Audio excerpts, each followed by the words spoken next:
만나면 좋은 친구 MBC. 시청자 여러분 안녕하십니까? 아직 추위가 여전하지만 K리그는 개막전 열기가 가득합니다. 대구FC의 홈 개막전이 오늘 오후 4시 30분부터 시작하는데요. 개막전 티켓은 팬들의 뜨거운 기대에 힘입어 16분 만에 전석 매진 기록을 세웠습니다. 지난해 강등 위기를 겪었던 대구FC가 올해는 새로운 도약을 할 수 있을지 많은 관심이 모아지고 있습니다. 오늘 토크온에서는 대구FC 2025 시즌 전망과 각오를 들어보는 시간을 마련했습니다. 함께 하실 패널 두 분 소개합니다. 박창현 대구FC 감독 나오셨습니다. 안녕하세요. 박창현입니다. 네, 서건 대구 MBC 기자 나오셨습니다. 네, 안녕하세요. 네, 전주훈련 총평 먼저 듣고 구체적인 궁금한 질문들 팬들 대신해서 제가 드려보겠습니다. 박 감독님, 네. 이번 전주훈련 총평해 주시죠. 지난 겨울에 이제 저희가 플레이오프를 겪으면서 참 큰 부침을 겪었습니다. 선수단도 그렇고 저희 팬분들께서도 참 위기 상황을 겪으셨는데 선수들이 이제 그런 위기를 다시는 겪고 싶지 않다는 마음으로 저희가 이제 태국에서 전주훈련을 가졌는데 정신적으로나 뭐 체력적, 뭐 전술적, 뭐 모든 면에서 한축 성숙해질 수 있도록 준비해서 돌아왔습니다. 예, 일단은 저희가 포메이션이라든지 이런 전술적인 부분에서 변화를 주고 훈련을 시작을 했기 때문에 짧지만 그래도 많이 다듬어진 상태로 경쟁력을 갖추고 들어왔다고 생각을 합니다. 네, 감독님 지금 말씀 들어보면 예전과는 분위기가 사뭇 다르게 훈련에 임했다 이런 느낌을 받았다고 하시는데 직접 보기에도 그랬습니까? 가장 좀 두드러진 특징이라고 본다면요. 뭐 양이 많고 적고의 부분보다 확실히 훈련의 질이 좀 좋아졌다는 느낌이 가장 컸습니다. 그 과거에는 매일 거의 습관처럼 이제 하루에 2텀씩 뭐 오전 오후 해가지고 훈련량이 많다 보니까는 어느 순간이 지나면 특히 이 캠프 끝자락에 오면은 선수단이 훈련은 하는데 굉장히 기계적으로 조금 그냥 숙제를 하듯 하는 분위기가 있었다면은 그런 것들이 올해는 좀 조정이 되면서 훈련에 대한 집중도가 높아졌고 또 각각의 그날 프로그램의 목적성이 좀 분명하게 보였다는 점이 가장 큰 특징이었고요. 물론 그 연원에는 앞서 말씀하신 것처럼 전술 변화라는 측면이 있기 때문에 그런 거에 대한 깊은 고민과 선수들도 좀 그 부분에 대한 많은 교류가 좀 서로 간에 있었고요. 또 하나는 물론 뭐 이 대구FC라는 팀은 여태껏 쭉 봐도 항상 분위기가 좋고 선수단끼리 감정선이 좋은 팀이지만 올해 같은 경우 특히 분위기가 굉장히 좋았다. 선수들이 보통 저희가 이제 이 캠프 끝자락에 가면은 표정이 좀 어둡거든요. 힘들고 지쳐서. 근데 올해 같은 경우는 훈련량 대비 굉장히 선수들이 좀 밝은 표정으로 능동적으로 훈련을 임하는 모습을 볼 수 있었습니다. 네. 지난 시즌 2024 시즌에 리뷰를 잠깐 해보고 어떤 문제가 있었던지를 점검을 좀 해봐야 될 것 같은데요. 감독님 보시기에 대구FC 2024 시즌 어떻게 평가하십니까? 글쎄요, 최악이었죠. 어떤 측면에서 최악인가요? 지금도 뭐 생각하면 끔찍할 정도로 최악이었는데 두 번 다시 경험해보고 싶지는 않고 누구에게도 권해주고 싶지는 않습니다. 예, 선수들도 뭐 웃었지만 마지막에는 웃었지만 그 과정은 너무 힘들었었고 저희가 시즌을 이제 쭉 이어가면서 중간중간 기회도 있었어요. 많은 이제 뭐 안정권으로 올라갈 수 있는 기회가 있었는데 그때마다 저희가 이제 고비를 못 넘기면서 다시 추락하고 그 세 번의 기회가 똑같은 형태로 우리가 스스로가 놓쳤습니다. 스스로가 놓치다 보니까 또 하위 스플릿에 들어가서 또 대전과의 경기에서 또 저희가 유지할 수 있는 그런 기회를 맞았지만은 우리가 또 믿었던 세징야 선수의 실축이 있었고 그럼으로 인해서 또 세징야 선수를 잃었어요. 나머지 경기에 또 저희가 3경기를 남겨둔 상태에서 주포를 잃었기 때문에 좀 힘든 상황을 또 맞이했고 그런 와중에도 힘들게 살아서 금년 시즌을 맞이할 수 있다는 것은 또 우리 선수들이 고진감래라고 생각을 합니다. 네, 저희도 마찬가지고 다시 한번 기회를 받았기 때문에 금년에는 또 다른 모습으로 우리 열광적인 대구 팬들 분들께 한번 승리로 보답을 해드리고자 열심히 준비하고 있습니다. 네. 서고 기자 보기에는 어떤 측면에서 최악이었습니까? 3단락 정도 나뉘어서 위기가 있었는데 이제 리그 초반에 뭐 감독 교체와 굉장히 어수선한 상황 속에서 한 번 반등을 했습니다. 연승도 하고. 근데 그 흐름이 이제 조금 길게 이어지면 좋은데 대구 FC가 최근의 흐름이 여름 초입에 좀 약하긴 해요. 근데 올해도 고비에서 치고 나가는 분위기는 만들어졌는데 치고 나가지 못해서 하위권에 머물렀고요. 또 아직도 기억에 남는 게 이제 8월에 저희가 개막전에서 졌던 김천을 홈으로 불러서 그날 제일 좋은 퍼포먼스를 보이면서 경기를 승리를 했습니다. 거기가 반등의 기회였는데 거기서도 또 다시 좀 길게 그 어떤 살아난 공격력이라든지 팀 분위기가 이어지지 좀 못한 점이 아쉬웠고요. 리그 끝자락에도 또 홈에서 전북 상대로 뭐 많은 분들이 아마 그 경기를 이제 극장 경기로 또 기억을 하실 텐데 뭐 다득점이었고 마지막에 거의 버저비터 같은 골로 승리를 가져왔는데 그런 몇몇의 흐름이 온 경기에서 치고 나가지 못했던 것이 결국은 이제 아쉬운 성적으로 이어진 것 같습니다. 네. 조마조마했던 것 중에서도 승강 플레이오프 이거 빼놓을 수 없을 것 같습니다. 그때 어떠셨습니까? 저희가 원정 1차전이 천안에서 경기를 했는데요.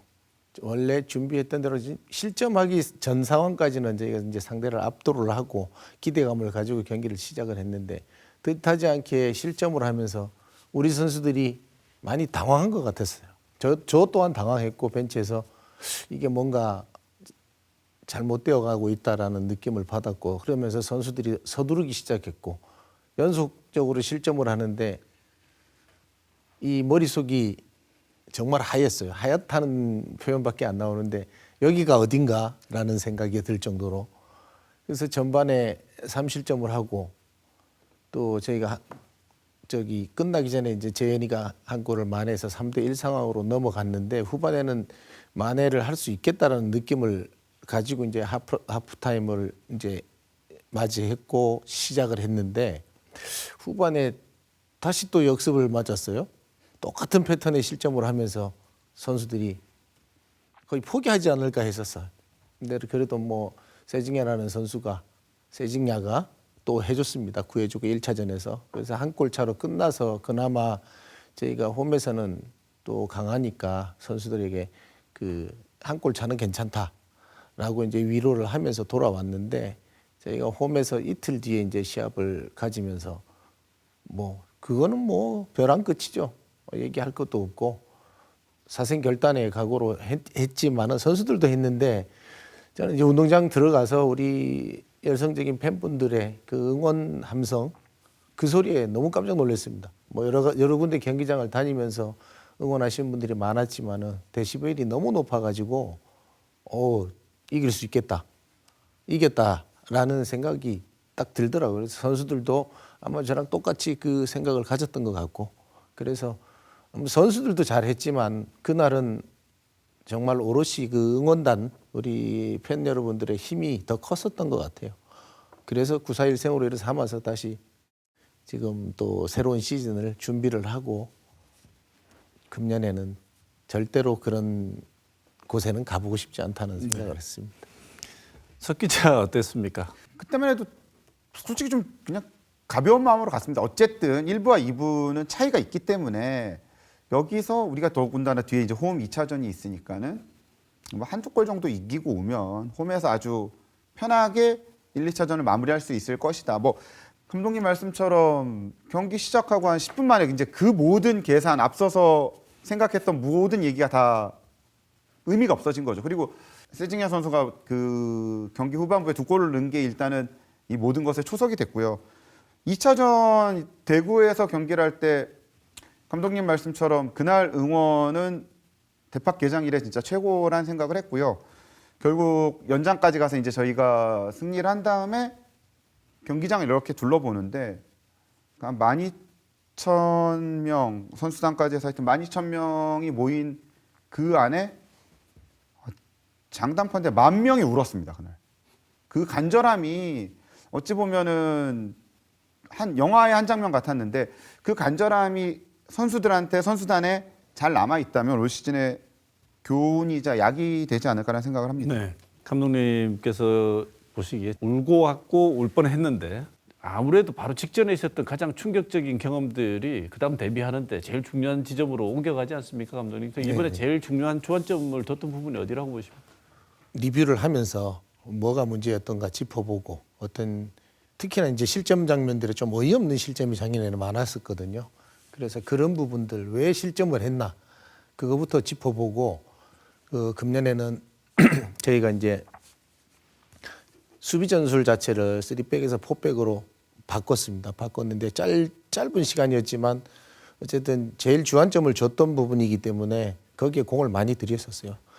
수비 숫자에서 3백에서 4백으로 바뀌면 숫자는 늘어났지만 대신에 미드필드 숫자가 또 더 많아집니다. 그래서 저희가 올해는 미드필드 싸움을 한번 해보자.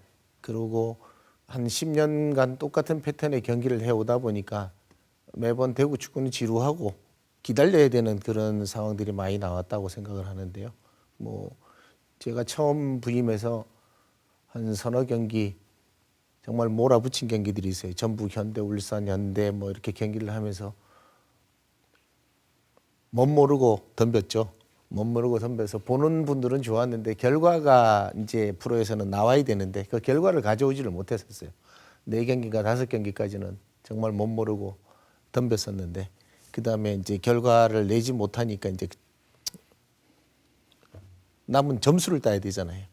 점수를 획득하기 위해서는 다시 또 조금 수비 라인을 내린다든지 고육지책으로 그렇게 해서 뭐 결과는 좋지는 않았지만은 살아남는 데까지는 성공을 했습니다. 그렇지만은 금년에는 모든 사람들이 대구라면은 3백에 내려서 기다린다는 그 생각을 하고 경기 준비를 하기 때문에 그거를 한번 불식시켜 보자 선수들하고. 그래서 라마스 선수라든지 뭐 한종무 선수라든지 미드필드 라인에 저희가 보강을 많이 했습니다. 그래서 아마 볼 소유라든지 그런 패턴 자체는 조금 아기자기하게 보시는 분들이 재밌다고 하실 수는 있어요. 근데 결과를 내준다면 더더욱 좋겠죠. 자, 석 기자는 이번 전지훈련 가서 취재하시면서 가장 인상적인 선수, 그다음에 기대되는 유망주 누구라고 보셨습니까? 물론 뭐 대구 FC를 보면은 일단은 어쨌든 세징야 이드가 선수라는 그 이제는 뭐 K리그에서도 대표적인 선수이자 팀의 고참들이죠. 뭐 이 선수의 활약들이 중요하다는 거는 말할 필요가 없을 정도의 사실이고요. 그와 함께 이제 팀에서 제일 고참인 이용래 선수가 경기력도 좀 좋았고요. 그 다음에 선수들을 다독이고 리더로서 좀 끌고 가는 모습이 인상적이었습니다. 거기에다가 뭐 팀에서 진짜 올해 힘주어서 영입을 한 그리고 또 뭐 돌아온 그 선수들 한종무 선수 같은 경우는 원래 대구 FC가 아닌 다른 선택지가 있었는데 팀에서 공을 들여서 감독님 요청 때문에 어렵게 저희가 이제 영입을 한 거고요. 라마스, 정우재 이런 선수들은 뭐 대구 FC 팬들한테 익숙한 이름들인데 와 역시 뭐 이 선수들이 돌아왔으면 좋겠다는 늘 이야기가 반복됐던 선수들인데 와 이번에 보니까는 이 선수들이 이래서 와야 되는구나 뭐 이런 역할들을 확실하게 보여줘서 뭐 라마스 선수는 특히 많은 분들이 지난해 2부 리그에서도 좋은 경기력을 보였던 걸 보셨겠지만 정우재 선수는 지난 시즌 거의 뛰지 못했거든요. 보시면은 이 선수가 왜 안 뛰었지 싶을 정도로 아마 잘하는 모습 보실 것 같아요. 네. 감독님은 누구를 꼽으시겠습니까? 우리 석 기자님 말씀처럼 저 영입생들이 저희가 빨리 녹아들었어요. 원래 있던 선수들이어서 그럴 수도 있는데 어쨌든 우리 팀의 그 가장 장점이라면은 우리 세징야가 매번 그 패밀리라는 단어를 많이 쓰는데요. 그래서 그런지 금방 녹아들고 종무도 금방 뭐 원래 있던 선수처럼 그러고 박대훈 선수도 중간에 돌아갔지만은 뭐 서로 낯설어 하지 않고 금방 뭐 하루 이틀 사이에 우리 선수였던 것처럼 행동을 하더라고요. 그러니까 아마 그게 큰 장점인데 지금으로서는 뭐 라마스 정우재 선수는 이제 좀 베테랑 축에 들어가잖아요. 우리 팀에서는. 근데 아까 말씀하셨던 한종무 선수 원래 이 선수가 타 팀에 거의 계약 단계에 있었어요. 근데 조금 어떤 문제가 그 팀 자체의 문제가 살짝 나올 때 제가 선수한테 직접 전화를 했습니다. 알고 보니까 이 대구 출신이에요. 초등학교, 중학교를 대구에서 나왔길래 제가 이제 뭐 조건은 우리가 사실 많이 돈을 못 줍니다. 그런데 이제 부모님한테 효도를 해라. 네가 대구를 오면 한 26경기는 부모님이 집에서 축구를 볼 수 있다. 나머지는 타팀에 가게 되면 40경기가 어웨이가 될 수 있는 거고 그래서 그 부분을 좀 했고 또 공교롭게 초등학교, 중학교 지도를 했던 선생님들이 저희 동문 선후배님이시더라고요. 그래서 그것까지 팔았죠. 너는 이제 대구 사람이니까 대구 와야 된다. 근데 결과적으로 지금까지는 조금 좋은 영입 케이스 같아요. 근데 뚜껑을 열어봐야 알겠지만은 잘해줄 거라고 믿습니다. 또 세징야도 언급을 했지만 종무에 대한 그런 기대감이 큰 것 같더라고요. 예, 그렇기 네. 때문에 저는 뭐 종무한테 기대를 많이 걸고 있고 잘해줄 거라고 믿습니다. 네. 네. 전술적인 측면에서는 감독님 아까 짧게 잠깐 언급하셨는데 3백에서 4백으로 전환을 이번에 한번 해서 그 대구 FC 하면 늘 사람들이 가지던 그런 이미지에서 탈피를 한번 해보겠다 이렇게 말씀을 주셨습니다. 4백 전환하신 이유 어떤 게 있을까요? 아무래도 3백은 숫자는 3인데 수비 시에는 5명의 수비가 내려와서 합니다. 그리고 5백이라고 보시면 되겠죠. 그러면 위에 하나가 빠지기 때문에 공격 가담을 할 때는 조금 미드필드 숫자가 작아요. 그래서 작년에 보면은 경기를 보시고 나서 뭐 이렇게 평가를 하실 때 미드필드 싸움에서 졌다. 그렇게 하니까 공격 나가는 속도라든지 저희는 어쩔 수 없이 이제 세징야한테 역습으로 득점을 노리는 그런 패턴이 자꾸 연출이 됐는데 금년에는 그 작년 뭐 강원, 광주, 포항 뭐 모든 팀들이 이 참 미드필드 싸움을 잘 해주더라고요. 그래서 저희도 그걸 보고 축구 팬들께서는 아 좋은 축구를 한다고 이렇게 평가를 하시더라고. 그래서 저도 이제 선수들과 미팅을 하면서 우리도 좋은 축구 할 수 있으니까 우리도 좋은 축구를 한번 해보자. 그리고 언제까지 우리가 여기에 머물러 있을 수는 없으니까 모든 팀들이 대구를 상대하면 이거를 깨기 위해서 연구합니다. 그러니까 뭐 단순하게 이것만 깨면 되니까 다른 어떤 선택의 여지가 없었기 때문에 그래서 백포를 쓰게 되면은 여러 가지 변화를 줄 수가 있습니다. 공격 숫자를 2 둘지 3 둘지 또 미드필드를 4 둘지 2 둘지도 이렇게 여러 가지 패턴을 가지고 상대를 대응할 수 있기 때문에 제가 이걸 선택을 했고 또 그만한 능력을 가진 미드필드들이 있기 때문에 좋은 경기를 할 수 있을 거라고 생각을 합니다. 네. 네. 석 기자, 4백 전환 어떻게 평가하십니까?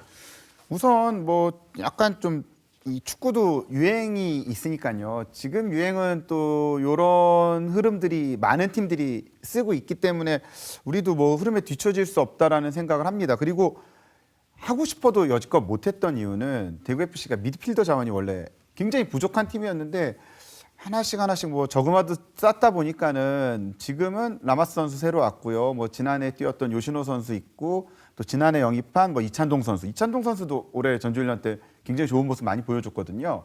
거기에 뭐 한종무 선수도 있고 그러니까 층이 두터워졌습니다. 뭐 박세진 선수는 곧 군대를 가지만 그러다 보니까는 이 전환의 시도가 가능해진 거죠. 왜냐하면 이 모든 전환은 수비수 숫자보다 이제 미드필더 숫자가 사실은 중요한 또 하나의 포인트인데 근데 저는 제일 걱정하는 거는 올해 대구 FC의 제일 안 좋은 신호라면은 우리가 어느 순간 다시 3백으로 전환을 결정하면 그건 팀의 위기가 왔다는 얘기거든요. 그런 일이 없었으면 합니다. 왜냐하면은 이 전술을 가지고 한 번씩 대응 차원에서 변칙으로 뭐 3백 카드를 쓸 수는 있겠지만 어쨌든 지금 선수들이 이 4백에 맞춰서 다 모든 준비를 했는데 그리고 그것들을 완성을 해나가고 있었거든요. 뭐 오늘 경기에서 이제 어떤 모습을 보일지를 팬들도 저희도 연습 경기랑 또 다르거든요. 이 실전 무대는 과연 어떻게 할지 그리고 상대 팀들도 늘 대구의 분석을 하면서 대구의 수비를 뚫기는 다들 어려워했습니다. 근데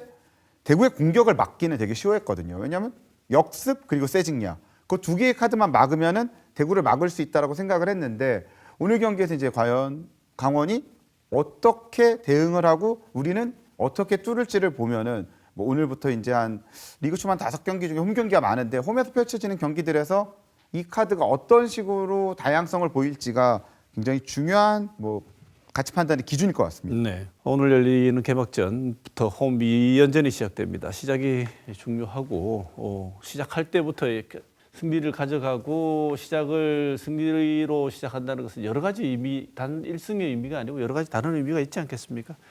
쭉 지금 겨울 훈련을 하면서도 첫 번째 목표가 홈에서의 개막전의 승리를 가져가야 된다. 거기에 주안점을 뒀고 또 첫 경기지만은 작년 예시를 들면은 작년 일로빈에서 우리가 너무 부진했죠.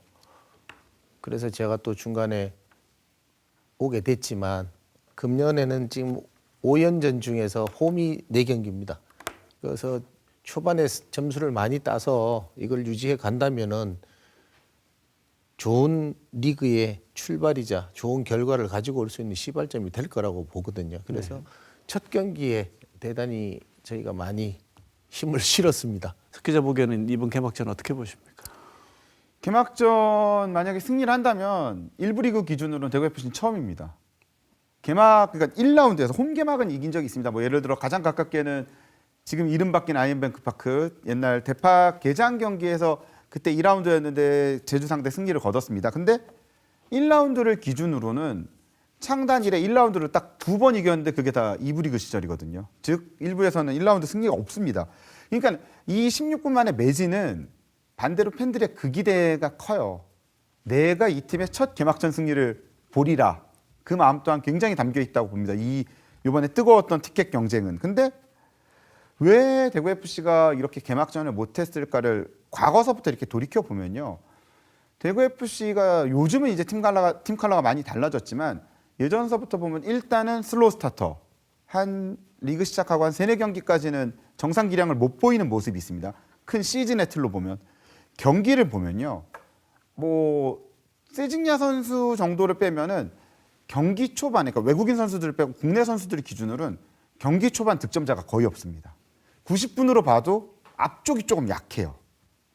그러니까 초반 집중력을 어떻게 끌어올릴지가 굉장히 중요한 변수죠. 근데 어쨌든 징크스란 건 깨지게 돼 있고 뭐 팀 역사가 이제 20년이 넘어가는 팀인데 한 번쯤 이제 1라운드 이길 때가 안 됐나. 그러니까 상대가 강원이라는 점이 참 변수인 것 같아요. 지난해 되게 힘들었던 상대인데 그 팀 또한 겨울 동안 전력 이탈이 많았고 뭐 지난해 강원의 가장 큰 부분이라 할 윤정환 감독도 떠났고 뭐 대구에게도 기회죠. 왜냐하면 어느 팀이든 초임 감독의 첫 경기는 쉽진 않거든요. 그런 점에서 좀 기대를 하고 지켜보려 합니다. 네, 감독님 바로 오늘 경기인데 강원전 관전 포인트 어디로 제시하시겠습니까?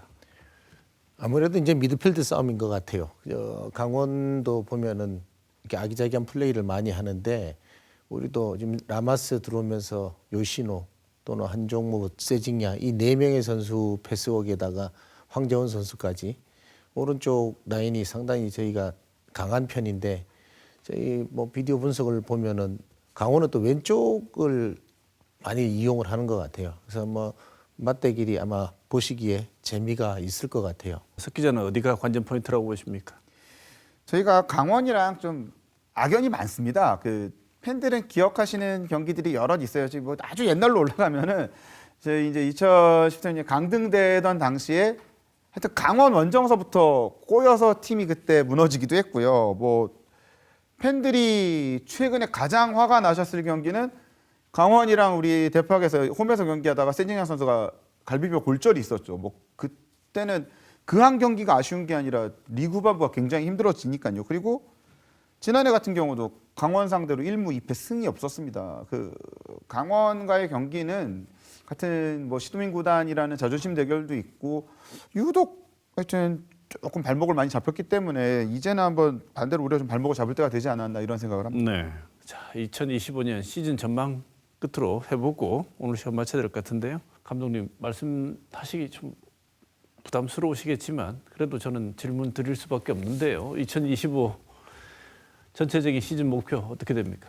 작년에 원체 못했기 때문에 도전자 입장에서 우리 위에 5팀 정도는 잡고 가야 되지 않겠나. 그래서 좀 1로빈이 가장 중요한 라운드, 매 라운드가 중요할 것 같아요. 그리고 확실하게 저희가 이길 수 있는 팀이라고 생각이 된다면 꼭 승리할 수 있는 그런 플랜을 가지고 가서 우리 위에 5팀을 꼭 잡으면 6등 안에 들어가거든요. 네. 뭐 우리가 할 수 있는 최대치라고 생각을 하고 그게 안정적으로 이루어진다면 그 다음 목표를 또 수정해서 갈 수 있도록 그러면 이 목표를 달성하는 데 있어서 현재 흐름 고려해 보면 K리그1에서 대구 FC의 최대 경쟁 상대 누구라고 보십니까? 많은 분들이 이제 승격팀이라든지 지난해 저희랑 좀 하위권 경쟁을 했던 팀들을 꼽으실 수도 있을 것 같은데요. 뭐 일단은 2라운드에 만나는 수원FC와의 경기가 중요할 것 같습니다. 왜냐하면 수원FC가 한 번도 리그에서 이렇게 강팀으로 분류는 되지 않지만 쉬운 팀도 아니거든요. 그러니까 수원FC 상대로 어떤 경기력과 어떤 결과를 가져올지가 어찌 보면은 하나의 척도가 될 거라는 생각이 들고요. 최근 들어서 대구가 어려움을 겪었던 팀이 포항입니다. 또 가장 가까운 지역 팀이기도 하죠. 근데 올해 첫 원정도 포항으로 갑니다. 요 두 경기 또한 개막전만큼 의미가 클 것 같고요.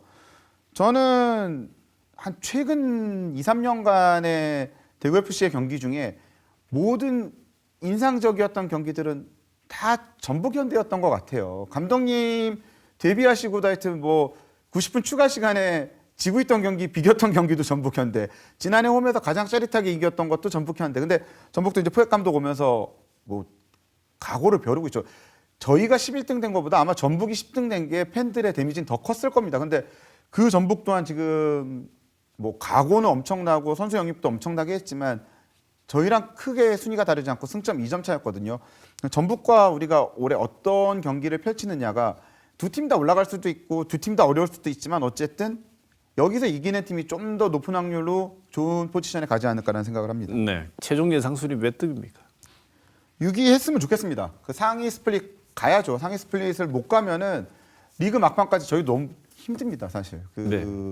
경우의 수 따지고 이런 것들이 괴롭죠. 마음도 괴롭고 머리도 아프고. 근데 지금 아마 팬들이 굉장히 많이 좀 최근에 기분이 언짢으세요. 왜냐하면은 대부분 이제 모든 구단을 다 취재하는 많은 기자들이 굉장히 아래쪽으로 지금 대구 이름을 다 써놨는데 그거에 대해서 물론 기분은 나쁘지만은 납득이 되는 측면이 있습니다. 일단 우리도 영입을 했지만 영입의 어떠한 뭐 점수를 매긴다면은 타 팀에 비해서 우리의 영입 점수가 높다고 하기는 어렵습니다. 왜냐하면 뭐 우리가 영입한 지금 공격 라인, 미드필더 라인 빠지는 선수들이 있거든요. 군대 가는 선수들. 그 선수들의 대체 자원의 성격이 크고요. 또 여름쯤 되면은 계약에 따라서 빠지거나 우리가 또 이탈이 되는 선수들도 있거든요. 그런 전력적인 11명의 점수만 놓고 보면은 뭐 그 흔히 기자들은 이제 전년도 순위와 전력 보강을 놓고 순위를 얘기하니까요. 뭐 가장 쉽습니다. 올해 우승 후보 꼽으라면 다 울산 꼽지 딴 팀 안 꼽거든요. 왜냐하면 지난해 우승팀이니까. 그 지난해 순위를 뛰어넘는 것 자체가 쉽지는 않습니다. 그래서 일단은 6위란 목표를 해야겠지만 저는 현실적으로는 그 한 6위에서 8위 사이 구간 어딘가쯤이 적정선이라 보고 부디 두 자릿수 순위는 올해 하면 안 됩니다. 그래서 그 한 최대한 앞서 말씀하신 것처럼 1로빈을 보면은 확실하게 그 한 번씩 11팀을 다 만나고 나면은 순위가 구체적으로 좀 보이겠죠. 근데 초반 자신감이 중요할 것 같습니다. 왜냐하면은 지난해 아픔이 교훈이기도 하지만 선수들이 그 약간 루저 마인드가 지금은 있어요. 되게 움츠러든 게 있습니다.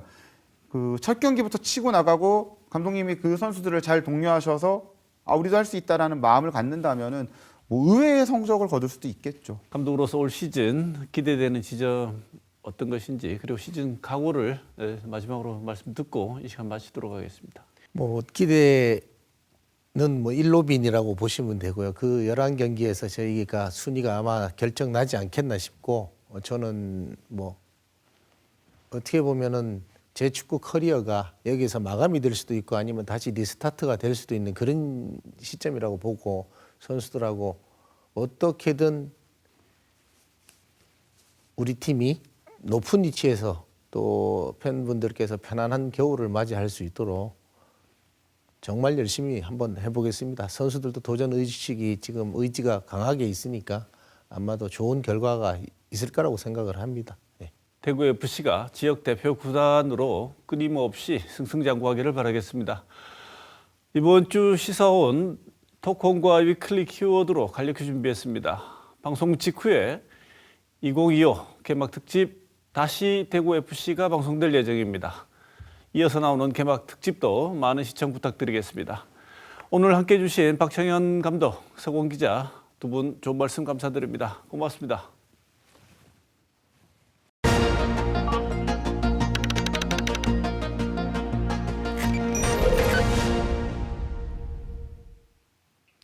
헌법재판소 탄핵 심판에서 부정선거의 증거가 너무 많다고 했던 윤 대통령 측은 아직 아무 증거도 제시하지 못하고 있습니다. 일반인이 아닌 대통령과 그 주변, 여당 국회의원 같은 인사들이 이런 주장을 하려면 최소한의 근거가 함께 제시되어야 합니다. 불교계에서는 소신공량이라고 부르는 2023년 11월 자승 스님의 입적에 대해 윤 대통령은 좌파들 내지 국외 공작원에 의한 타살이지 자살이 아닌 것 같다고 반복적으로 말했다고 합니다. 이런 상황을 두고 흔히 음모론을 이야기합니다. 음모론의 연구자들은 사람들이 복잡한 세상을 이해하고 예측 가능하게 만들기 위해 단순한 설명을 선호하는 경향이 있으며 음모론이 이러한 욕구를 충족시켜 준다고 말합니다. 그리고 음모론자들과 대화하는 것은 상당한 시간과 에너지를 필요로 한다고 합니다. 그들이 무작정 주장하는 것이 아니라 그 주장에 필요한 나름의 논리와 숫자를 취사 선택해 동원하기 때문입니다. 그래서 이를 추종하는 사람들은 흔히 유언비어라고 부르는 근거 없이 널리 퍼진 헛소문 혹은 뜬소문과는 달리 자칭 과학적인 근거를 지닌 것으로 굳게 믿고 있습니다. 미국의 언어학자 촘스키가 음모론이란 이제 지적인 욕설이 되었다고 말한 이유도 이 때문입니다. 어쩌면 자신은 음모론적 주장을 믿지도 않으면서 정치적 이해득실을 위해 이 주장에 동조하고 있는 정치인들이 있다면 그들이야말로 진정한 지적인 욕쟁이들일 것입니다. 이번 주 시사원은 여기서 마치겠습니다.